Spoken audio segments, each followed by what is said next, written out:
नमस्कार। समय रैना कंट्रोवर्सी।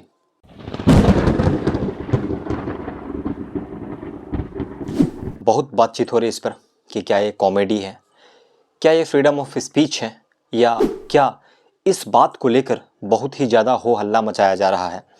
देश भर में ये टॉपिक डिस्कस किया जा रहा है, यूथ के बीच ये टॉपिक डिस्कस किया जा रहा है।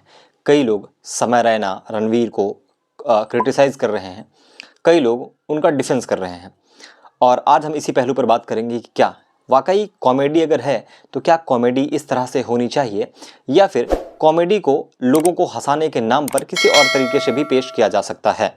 फिलहाल अगर मैं अपनी बात करूं तो मैंने इस तरह का शो कभी नहीं देखा है।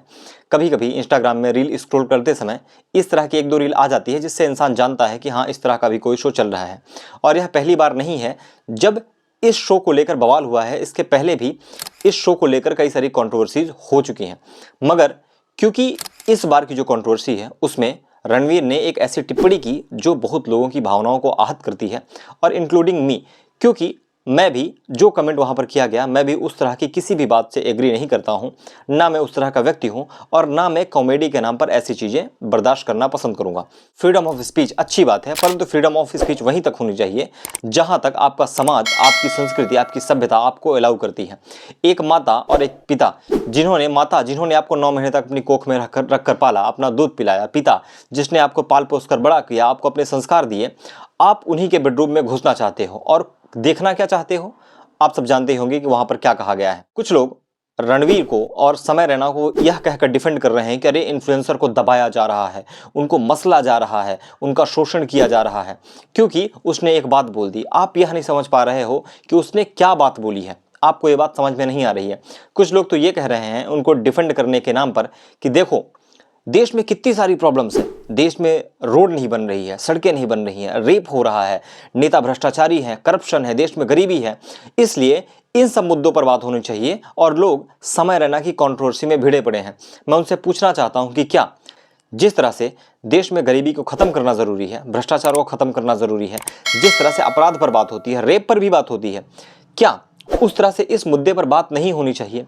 क्योंकि ये मुद्दा किसी कॉमेडी शो के नाम पर जुड़ा हुआ है, या फिर किसी एक इन्फ्लुएंसर ने इस तरह का कमेंट कर दिया है, इसलिए हमारा सारा फोकस रोड पर होना चाहिए, हमारा सारा फोकस नेताओं के भ्रष्टाचार पर होना चाहिए, और हमारा फोकस इस पर नहीं होना चाहिए। इसका मतलब ये है कि अगर आप फुहड़ता को सड़क पर अपने हिसाब से परोस दो, पोर्न परोसो ना। फिर अगर इस तरह की चीज़ों पर बात नहीं करना चाहते हैं तो फिर आप क्या परोसना चाहते हैं समाज में? आप माता पिता के बेडरूम तक में घुसे जा रहे हैं और कह रहे हैं इस पर बात नहीं होनी चाहिए।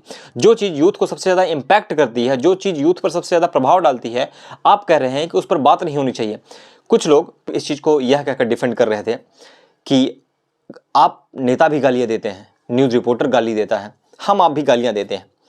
तो इसलिए मैं समय रैना और रणवीर का सपोर्ट कर रहा हूं कि वो जो कह रहे हैं वो सब समाज के दायरे के अंदर आता है। आप जाहिर बात पर गालियां देते हैं, हर व्यक्ति लगभग कहीं ना कहीं पर गाली देता है, क्योंकि वह किसी न किसी भाव को प्रदर्शित करता है। गाली देना कहीं किसी भी प्रकार से सही नहीं है। मैं कभी कभी खुद देता हूं, तो मैं यह नहीं कहूंगा गाली देना सही और इसको डिफेंड करना चाहिए, मैं भी गलत करता हूं। परंतु गाली जब हम देते हैं तो हम अनइंटेंशनली देते हैं। कभी कभार भाव को प्रदर्शित करने के लिए गाली दे दी जाती है, वह भी सही नहीं है। परंतु जिस तरीके से की बात बोली गई है, यह इस तरह की बात गाली से कई ज़्यादा प्रभाव डालती है। यह आपकी सोच को दिखाती है कि आप किस तरह की चीज़ें अपने दिमाग में लेकर चलते हो, और उस रिश्ते के प्रति जो रिश्ता भारतीय समाज में, भारत की संस्कृति और कल्चर में सबसे ज़्यादा पवित्र माना जाता है, सबसे ज़्यादा एक कहते हैं नैतिक माना जाता है, आप वहाँ पर घुसने का प्रयास कर रहे हो। इन लोगों के खिलाफ तो कड़ी कार्रवाई होनी चाहिए। साथ में इसके साथ साथ एक बहुत बड़ा मुद्दा और भी डिस्कस किया जाना चाहिए है, वो है भोजपुरी फिल्मों में अश्लीलता का। जिस तरह से समय रैना के शो में रणवीर इलाहाबादिया ने कमेंट करके माता पिता के रिश्ते का मजाक बनाया, और जो भी उसने किया है, उसी तरह से हमारे भोजपुरी समाज में लगातार पिछले कई समय से जीजा साली, भाभी देवर और भी न जाने कई रिश्तों को तार तार किया गया है, चाची तक को नहीं छोड़ा गया है।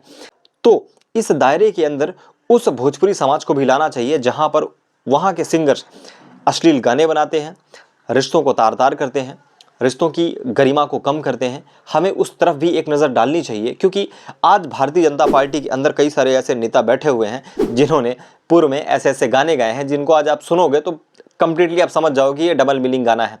ऐसे लोगों को भी माफ़ी मांगनी चाहिए और अब भोजपुरी समाज में जो भी कंटेंट आता है उसकी भी मॉनिटरिंग की जानी चाहिए कि आप जिस भारतीय परंपरा के हिसाब से आप रहते हो उस हिसाब से आप रिश्तों का चरित्र चित्रण किस प्रकार से करते हो। तो इस सबको देखने की ज़रूरत है। और मैं उन लोगों से कहना चाहता हूं जो लोग डिफेंड कर रहे हैं समय रैना या रणवीर इलाहाबादिया को, मैं कहता हूं कि हर मुद्दा आवश्यक है अपने आप में, हर मुद्दा जरूरी है। हर मुद्दे के लिए, हर मुद्दे को देखने के लिए अलग अलग डिपार्टमेंट्स बनाए गए हैं। ऐसा नहीं कि रोड बनना ज़रूरी है, भ्रष्टाचार को कम करना ज़रूरी है, गरीबी को कम करना ज़रूरी है, रेप को कम करना ज़रूरी है। तो इसलिए समय रैना जैसे लोगों को या इस तरह के कॉमेडी को अलाउ किया जाना चाहिए कि आप कुछ भी बोलते चले जाओ। कॉमेडी के नाम पर ऐसी अश्लीलता, फूहड़ता को परोसे जाने से कहीं ना कहीं रोका जाना चाहिए, क्योंकि इसका बहुत ही ज़्यादा गलत इम्पैक्ट पड़ता है और लोग इनको देख रहे हैं। मैं श्रद्धांजलि दूंगा उन लोगों को जो ऐसे लोगों को देखते हैं कॉमेडी के नाम पर फूहड़ता, अश्लीलता और इस तरह के कमेंट, और उसके बावजूद जो लोग समर्थन करते हैं उनके साथ मेरी संवेदनाएं हैं और मैं ज़्यादा कुछ नहीं कह सकता। धन्यवाद।